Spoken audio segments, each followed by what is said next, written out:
Alors je dirais les compétences politiques et sociales, c'est difficile à ne pas les séparer. C'est-à-dire contre l'idée qui est très répandue que les questions écologiques, ça demande une expertise à la fois scientifique, technique et politique, et que les gens n'ont qu'à appliquer.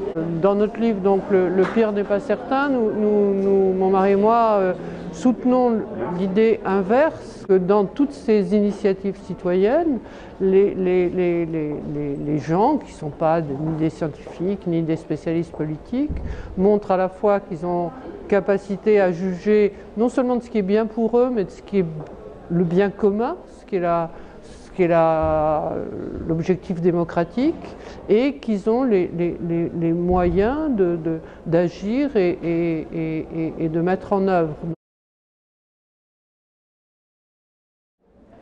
Alors les inégalités sociales, on sait ce que c'est. Ce sont des inégalités entre des individus et des groupes sociaux qu'on mesure généralement en revenus ou en patrimoine. Les inégalités environnementales, on s'en préoccupe de plus en plus. L'idée générale étant que, en gros, personne n'échappe au dérèglement écologique, que ce soit changement climatique, érosion de la biodiversité, etc. Mais certains en subissent plus fortement les conséquences que d'autres. On prend souvent l'exemple de l'ouragan Katrina en 2005 dans la Nouvelle-Orléans. Il a atteint tout le monde, mais ceux qui ont été le plus atteints, c'est ceux qui vivaient dans des régions, des endroits inondables, et qui n'avaient pas non plus la possibilité de s'échapper, tout simplement parce que le plan d'évacuation de la Nouvelle-Orléans a été prévu pour des gens motorisés. Donc si on n'avait pas de voiture, on était très embêtés.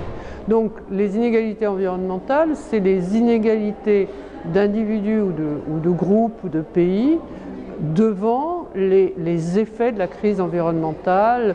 Ce que montrent les études, c'est que ceux qui sont les plus atteints, c'est ceux qui sont à la fois vulnérables de par leur position sociale et qui ont le plus de mal à retrouver une situation normale, ce qu'on appelle la résilience.